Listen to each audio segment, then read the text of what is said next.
Sonko sax nekkul candidat muy le dossier Prodac bi nga xamante ni daanaka nañ ko àttee fast track fexe ba éliminer ko ci langu politique gi ci jongante 2024 yi Prodac boobu moom Ousmane sax xamle nañu ni ci semaine bi ñu jëm ay avocat am dinañu àddu ci yenn ci rapport yi parce que bokkoon na ci rapport boo xam ni quand même il faudra que ñu def lumière sur ça ñu xam exactement lan moo ci am.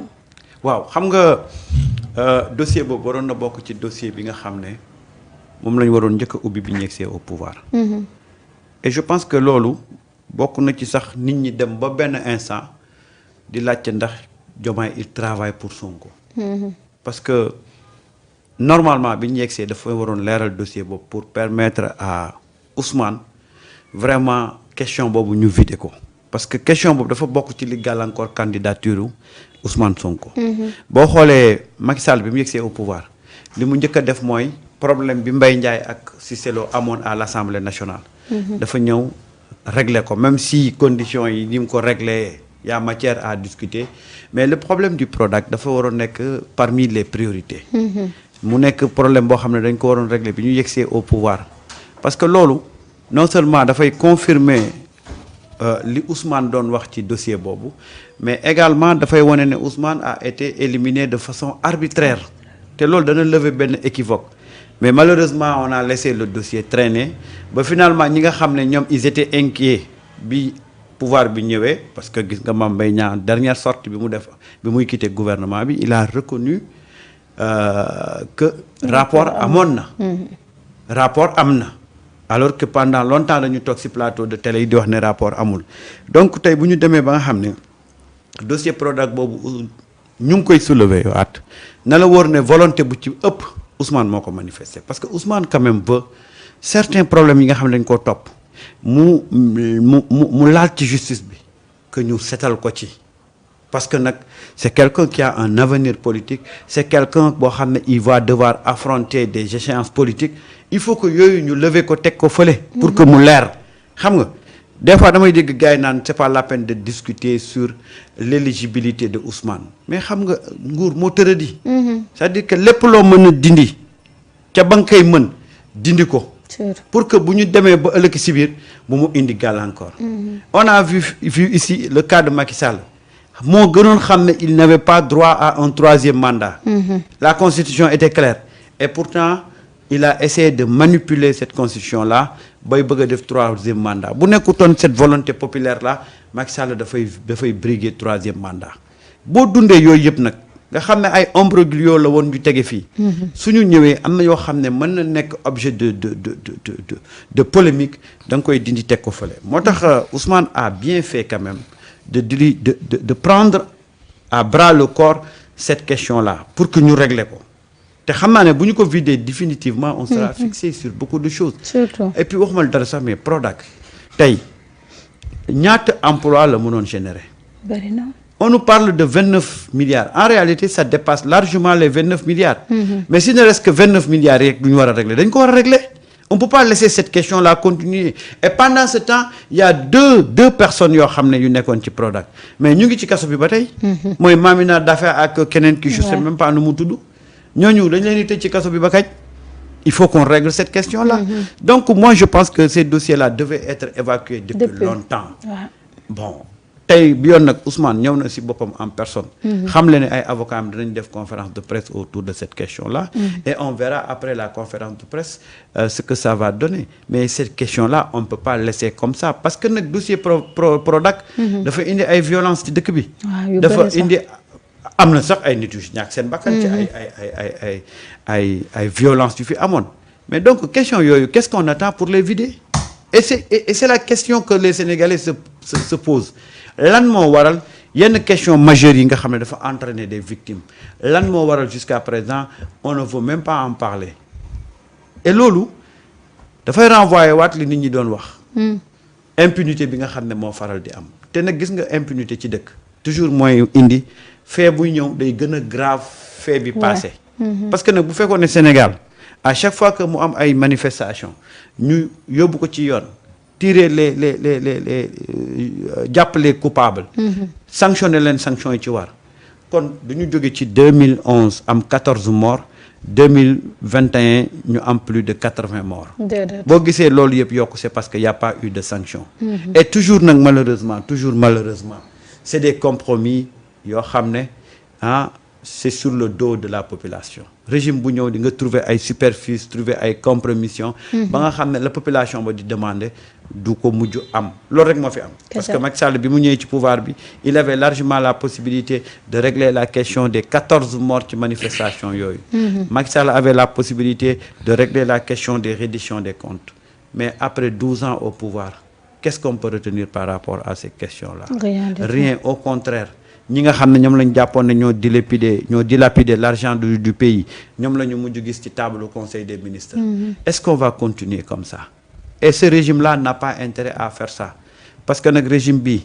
liñ ko fal dafa bokk ñaari question fondamentale yoo xam ne moo tax ñu fal ko. mooy justice pour les martyrs et la reddition des comptes. Donc on va voir avec les avocats, la sortie des avocats de Sonko. nan la ñuy mujjee question Prodac bi mais c'est une question qu'il faut élucider. Ibrahima sa jàngat par rapport ak rapport bu Prodac bi nga xam ne daanaka coow li am ci réew mi yëpp mën nañ ni en dehors de affaire Adji Sarr Ousmane ci Prodac la dooree parce que rapport am na IGE IGF tey jii bu ñu demee ba mbir mi ñëwaat jot na nag askan wi xam ni xew. waaw je pense que procès bu fekkee dafa am ci justice. même bu fekkee dem na ba am ay décisions définitives ci wàllu justice nga xam ne autorité de la chose jugée day am foofu. du tey aussi tamit si yàlla dafay nouveau su boobaa tamit dañuy exhiber waat dossier bi loi loolu la wax. Et je pense que même bu dul loolu sax c'est-à-dire dafa nekk ay dossiers yoo xam ne dafa bokk ci dossiers yi nga xam ne ci li taal réew mi yóbbu ay bakkan yàq ay avenir u nit ci la bokk. parce que on parle du dossier de Adji Sarr. mais je pense que Prodac fitna yi nga xam ne moo gën a métti. ci loo xam ne sénégalais dund nañ ko. le président Ousmane Sonko dund ko yaakaar naa ci dossier Prodac la jógee te comme dañ doon wax naan dossier yi amul moom ci boppam génnoon ne rapport amul. par la suite mu génne rapport am na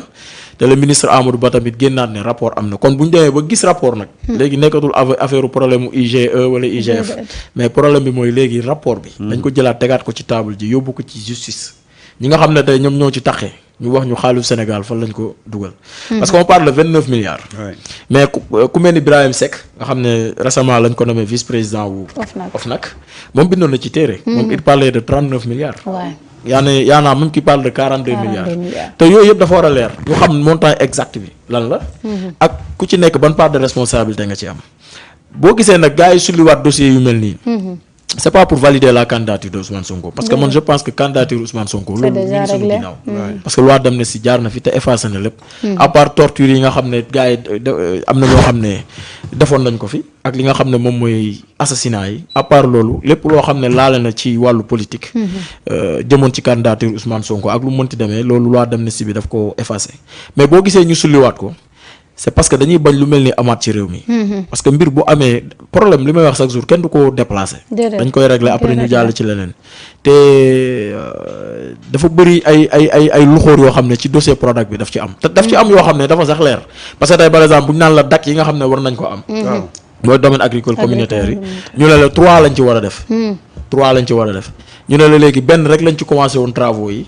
te boobu. foofu la toll. foofu la yem waaw defoon nañ ay pause première pierre rek yu kenn xamul mais foofu la ñu yem léegi ñu ne la léegi boo xoolee léegi ci projet bi y a plus de 70% yoo xam ne ci wàllu financement génn na. léegi xaalis boobu fan la dugg. il faut ñu leeral ko. société bu mel ne ay Green 2000 nga xam ne c'est des israéliens ñoom ñoo ko moom. ñoom encaissé nañ seen xaalis dem tëddi seen dëkk. tey ñooñu tey yàlla rek moo xam. kañ la ñu leen di mën a teg loxo. ki nga xam ne moom mooy Mame Mbaye Niang bu teyee nga dégg ko Maroc bu subaa nga dégg ko Canada xëy na tam am na ñeneen ñu si taqee ñu daw ñoo xam ne peut-être bu fekkee ne sulliwaat nañ dossier bi dinañ xam mais daal quoi qu'il en soit mooy dafa nekk dossier boo xam ne li ci perte ci ay bakkan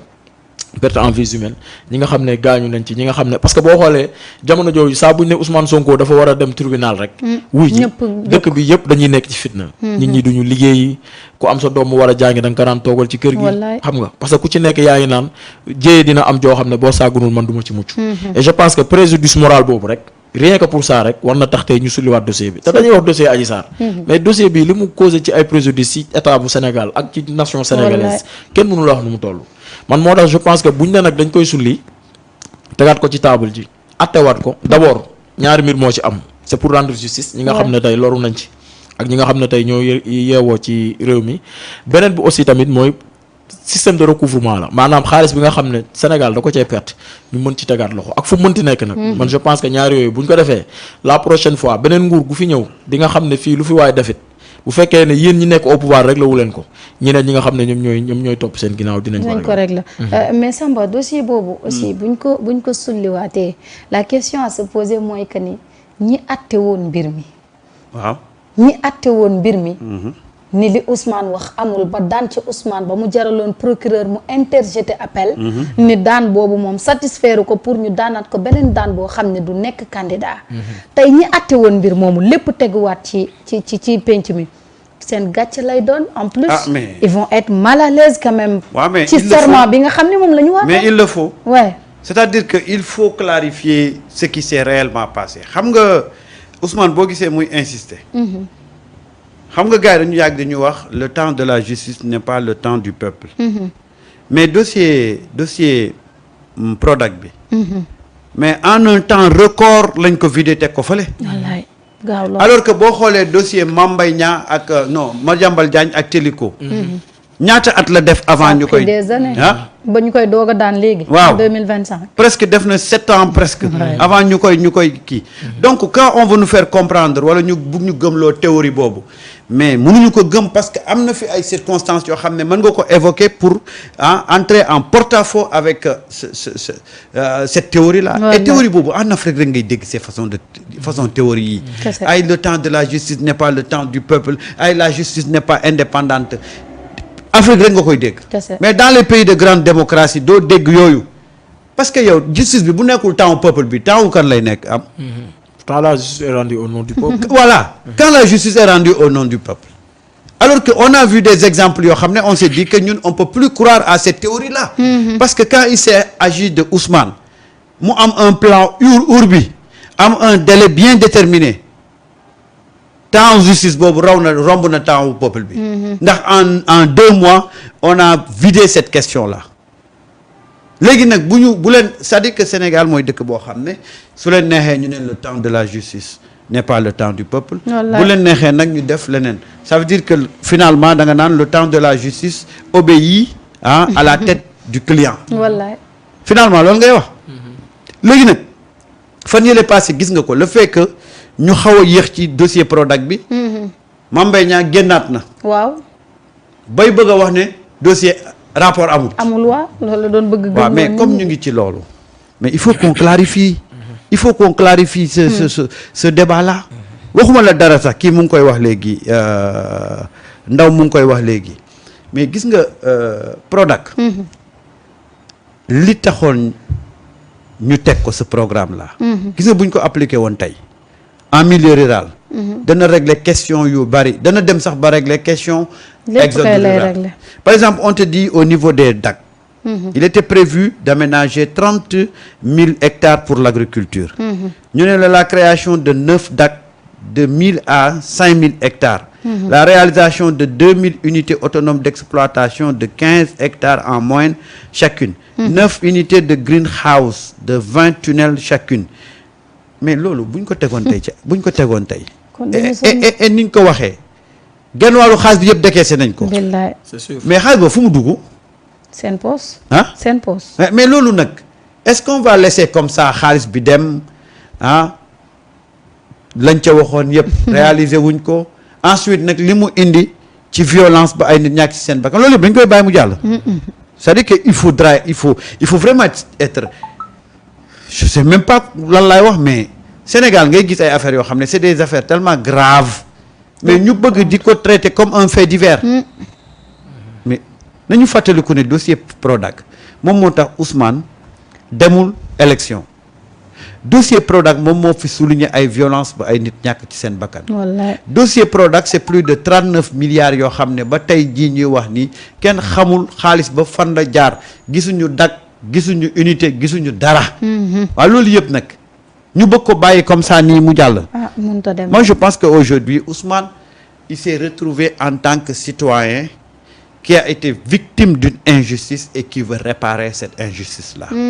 nañu dindi sa casquette de premier ministre sa casquette de président de PASTEF mais ñu teg un citoyen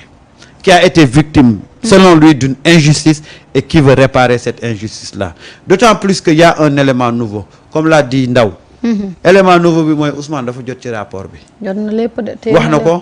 ba brandir ko ne lii loolu rek dafa war a pousser à ce que ñu ubbiwaat cette question-là ubbiwaat le procès daal di koy juger waat parce que wax nañ ko il y a un élément nouveau et dès qu'il y a un élément nouveau automatiquement dafa war a impacter ci li nga xam ne moom mooy décision bi ñu jëloon c'est-à-dire que il faut ouvrir maintenant un nouveau procès pour situer vraiment le ou les coupables de cette situation-là ouais. et loolu c'est tout à fait normal et légitime pour Ousmane mu réclamer loolu Ousmane li ko ci intéressé c'est pas sa personne mais le fait qu'on pu ñu dem dilapider ay milliards yi dëkk bi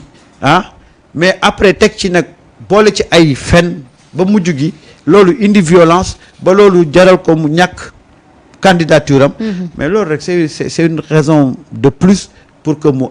exiger à ce que ñu diligenter cette question-là parce que nag suñ ko réglé wul certains vont dire que Ousmane waxul dëgg ba mu naan yor na rapport bi yor na rapport bi gars yi dañ naan ko kon yorul dara parce que bu yoroon dara dana jéem a nag loolu moo tax mu tegaat affaire yi sur table et il va pousser pour que ñu revoir ce procès-là xool nan lañ koy defaatee pour situer les responsabilités Ibrahima mbirum procès boobu wala rapport boobu sax tey buñ ko ubbiwaatee Ousmane dina tegaat lépp ci table bi waaye ñàkk a àtte woon itam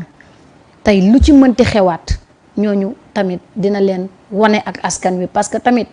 booy àtte même bu la Ousmane neexul mais àttel par rapport ak li nga waatoon ci sa serment àttel ndax boo tëddee di nga mën a nelaw mais du dañuy àtte rek juste parce que cette personne neexuma wala je suis ci commande nangam parce que tey bu mbiri jugaatee ñu génnee lépp leeral lépp ñu ne lii nii ndekete lii la demee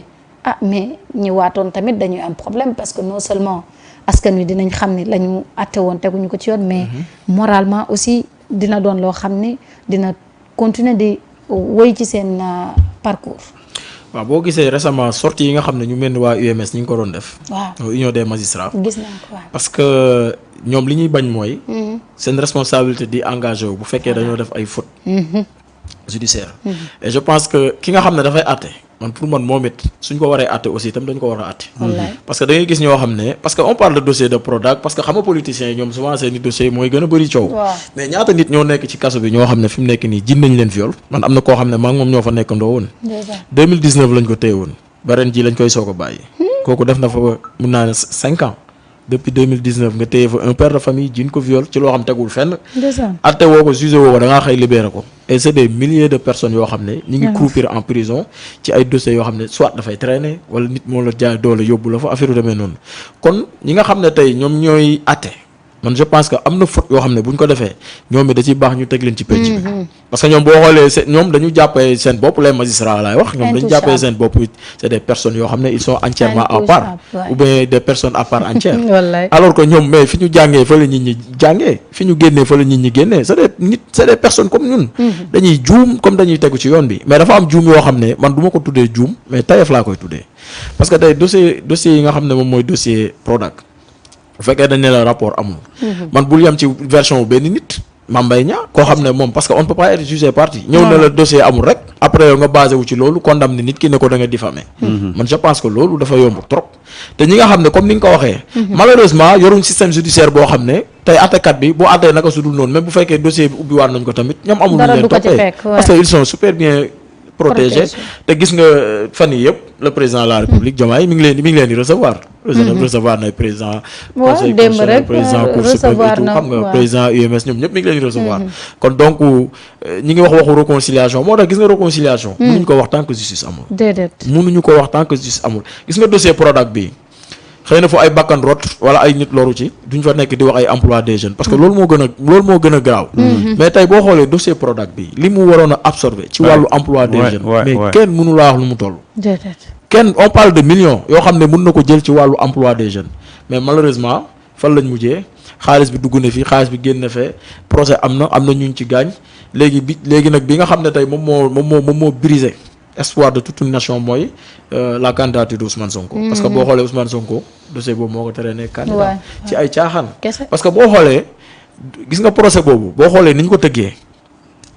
fast track bi nga xam ne gars yi def nañ ko ci benn temps record ñu dem lépp ba dem cour suprême ba éliminer le président Ousmane Sonko ci nga xam ne lii soubassement politique kese la am kese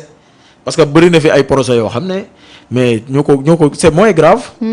te moo gën a jël temps kii wax na ko léegi le dossier de Madiambal Diagne teli ko diffamation kese la mais duré na presque 8 ans même chose diffamation c'est la même chose xam nga te kii sax c'est privé c'est entre deux personnes mais kii Ousmane Sonko dafa wax loo xam ne ça concerne l'état du Sénégal xaalis boo xam ne état daf ko génne ñu ne déetawaay li nga xam ne moom mooy Prodac tey bëri na ay villages yoo xam ne tey bu fekkoon ne tegoon nañ ko ci yoon parce que Prodac je vous dis boo ko xoolee ci dossiers yi c'est parmi les meilleurs projets yi nga xam ne tey le président Macky Sall tegoon na ko fi mais malheureusement l'application fait défaut lépp dañ ko jël politiser ko bon voilà marché yaa ma neex moo ci amoon ku nekk di def lu la neex parce que Mame Mbaye Niang mii tey ñuy wax tey am na ci ay marché yoo xam ne mais ñi ko gérer ay amis d'enfance am lañ ñoom la ko jël jox leen ko wala ñooñu da leen ko jox ñooñu jël ko joxe seen i amis d'enfance c'est-à-dire benn cercle restreint la woon boo xam ne décaissement dana am xaalis bi ñoom ñoo koy séddoowaat seen biir la preuve ku ci nekk ci ñoom bi élection yi ñëwee mais gis nañ li nga xam ne moom nga yoroon ci ay oto yi nga doon campagne et tout dañuy xam ne lii du seeni salaire moom moo leen ko may kon donc man je pense que même dossier Prodac bi bokk na ci dossier yi nga xam ne pôle agricole yi ñuy wax bu ñu appliqué dossier Prodac bi mën na nekk benn réussite bu mag ci wàllu agriculture parce que ñi ngi wax wàllu agriculture kese mais du agriculture kese élevage amoon na pisciculture et tout yooyu yëpp am na ci mais malheureusement état def na ci ay milliards yoo xam ne kenn xamul fu mu jaar mais comme li nga wax c'est-à-dire ñi nga xam ne ñoom ñoo doon àtte dossier bi même bu fekkee ubbiwaat nañ dossier bi tamit bon amuñu benn responsabilité pénale boo xam ne moo ci am te loolu nag dañ ko war a dindi parce que li may wax gis nga kii àtte dañ ko war a àtte parce que ñoom ñii di àtte day kuñ ci àttewul fii tam bis boo sàngoo suuf suñu borom dina leen àtte te juge dafa am benn wax bu yonent bi sallallahu alayhi wasallam wax boo xam ne ñoom dañ ci war di bàyyi xel yonent bi sallallahu alayhi wasallam daf ne ñetti àttekat yoo gis ñaar ñi safara lañ jëm kenn moo ci dugg àjjana kon ça veut dire que ñoom li ñu leen jox ni mission suñu borom lañ leen jox mooy àtte yàlla rek moo war a àtte mais ci kaw suuf tamit il faut mu am ñu àtte mais ñi nga xam ne dañuy àtte dañ ko teg ci dëgg gis nga buñ ko tegul ci dëgg des fois dañ ko séq ak koo xam ne bu fekkee ne moom moo nekk ci dëgg dëgg bi tôt ou tard dafay surgir wala mu topp la ba yow ba ci sa biir bàmmeel voilà mais nag man li may wax mooy li nga xam ne sunu honorable député yi bokk na ci seeni projet mooy que ñoom magistrats yi ku ci def na ko su dul ñu noonu ñu convoqué la devant l'hémicycle devant les députés nga rendre compte man loolu dama leen di wax ne buñ ci teggi tànk amul sénégalais d'en haut ak sénégalais d'en bas la loi elle est générale et personnelle ça concerne tout le monde juge beeg magistrat beeg man mii ñoo ci bokk yam képp koo xam ne dangaa def loo xam ne loi pénale daf koy tere ñu teg la ci yoon ba pare tamit beneen aussi tamit mbir ñu bàyyi ko xel mooy loi yi nga xam ne tey ñoom ñoo xañoon le président Ousmane Sonko candidature am loi yooyu itam nañ ko bàyyi waat xel bu baax muy L57 boobu xam ne ci code kii la nekk électoral ak non ci kii bi la nekk sax ci code pénal beeg yooyu ak 29 ak 30 bi nga xam ne ci code électoral lañ nekk yow je pense que yooyu parce que boo xoolee dossier Prodac bi boo xoolee déroulement bi ak loi yi après ngay rendre compte ne loi yi c'était bien préparé pour de potentiels candidats yoo xam ne bis bu ñu leen bëggee éliminer parce que c'était facile man su ma neexoon ma bàyyi ba benn jour rek Ousmane Sonko tudduma rek mais ma dem porter ko plainte pour diffamation defal gars yi liggéey bi bu ko defee ñoom bu ñu ko condamné benn peine boo xam ne c'est supérieur ou égal à 6 mois automatiquement dañ lay éliminer et man je pense que diffamation vraiment réew yi nga xam ne c'est des pays yoo xam ne sérieux am na fa non nekkul ay délit wala ay infraction yoo xam ne war na mën a xaj nit candidature mais comme ni nga wax rek dañ ko dëxëñoon def fa benn piège il fallait parce que en réalité lan moo indi affaire Prodac c'est parce qu'ils ont échoué et ils ont essayé avec l'affaire Adji Sarr ça n'a pas marché il fallait coûte que coûte créer beneen problème pour éliminer Ousmane Sonko parce que gars yi depuis 2019 seen seul objectif c'était d'éliminer Ousmane Sonko parce que quand même Macky Sall n'a jamais pris au sérieux le PASTEF de 2014 jusqu'à 2019 c'est à partir de 2019 que Macky Sall s'est rendu compte que il a un sérieux adversaire qui s'appelle Ousmane Sonko il a un sérieux parti bu nekk en face de son parti muy le PASTEF parce que gis nga 2019 xam naa ne bu ñu doon càmbaraat affaire yi moi je peux dire que Ousmane Macky Sall devait aller au deuxième tour avec le PASTEF de Ousmane ça c'était clair c'était évident mais fexe nañ ba manipuler waat les chiffres manipuler waat les résultats ba Ousmane s'est retrouvé à la 3e place mais ñoom bi ñu wéetee mais dañoo xam ne Ousmane c'est une force boo xam ne il faudra compter sur cette ci force boobu pour 2017 2024. Donc c'est à partir de l'élection de 2012 qu'on a pris au sérieux 2019 qu'on a pris au sérieux la candidature de Ousmane, qu'on a pris au sérieux le parti PASTEF. ndax boo xoolee avant boobu lan la Macky Sall doon wax c'est un parti de réseaux sociaux ci réseaux sociaux yi waaw ci réseaux sociaux yi lañ nekk mujj gi ñu naan Ousmane ay xale rek a ko topp ñi ko topp amuñu carte mais comme ñoom ils ont toutes les informations en 2019 xool nañ xam nañ ne kat saway kii su fekkoon ne dañu génnee le véritable verdict des urnes kon deuxième tour la Macky Sall di dem mu xalaat ne en 2019 Ousmane Sonko se retrouve avec un poids électoral aussi lourd suñu ko bàyyee 2024 ça veut dire que bu ñëwee ku mënti taxawal day jël réew mi maintenant il fallait commencer maintenant à mettre en place des plans pour l'éliminer. On l'a essayé avec Adji Sarr. Ça n'a pas marché. Il fallait maintenant créer une autre affaire, muy l'affaire Prodac. Mais affaire Prodac bi légèreté bi ñu ci demee mais c'est-à-dire que les Sénégalais finalement ils ont compris que Ousmane li ñu ko éliminer du droit du justice c'est-à-dire que waroo bokk doo bokk teguñ ko fenn lañ ko tegul waroo bokk doo bokk parce que yàlla daf leen feeñal ci lu bari premier verdict bi mu génnee ba l'avocat de Mame Mbaye Niang Olivier Sur naan nous sommes satisfaits du verdict il a dit nous sommes satisfaits du verdict mais bi ñu demee xool ne kat verdict bi suñ ko maintenir juridiquement Ousmane Sonko day bokk mais ci le procureur bi def appel du jamais vu procureur interjeté appel ñu def un procès fast track la ñu bëggoon def ko nag ñu def une peine taillée sur mesure de telle sorte que peine bi boo ko tegee day bloquer la candidature de Ousmane Sonko et c'est comme ça que ça s'est passé exactement loolu am mais Ousmane il faut mu setal daram parce que dañ doon wax ne li mu wax du dëgg ñaar ce procès là a entraîné des victimes ñett ce procès là a empêché la candidature de Ousmane Sonko ñeent au-delà de l'aspect politique mais parlons maintenant de l'argent de l'État qui a été décaissé te dañ ne woon programme bi c'était pour régler la question de l'emploi des jeunes le projet était destiné à éradiquer la pauvreté en milieu rural mais qu'est-ce qu'on a réalisé parmi ces objectifs-là? Absolument rien. C'est pourquoi Ousmane ne woon na ne bind na ministre de l'Intérieur bu ngeen rappelé woo ministre de l'Intérieur joxu ko réponse bu satisfaisante mais maintenant Ousmane en tant que citoyen mais il va engager le combat avec ses avocats pour ñu xool fan la wànnante di mu jéggatam c'est important mais lii waxuma la dara mais au-delà de la personne de Ousmane Sonko tous les Sénégalais ont envie de savoir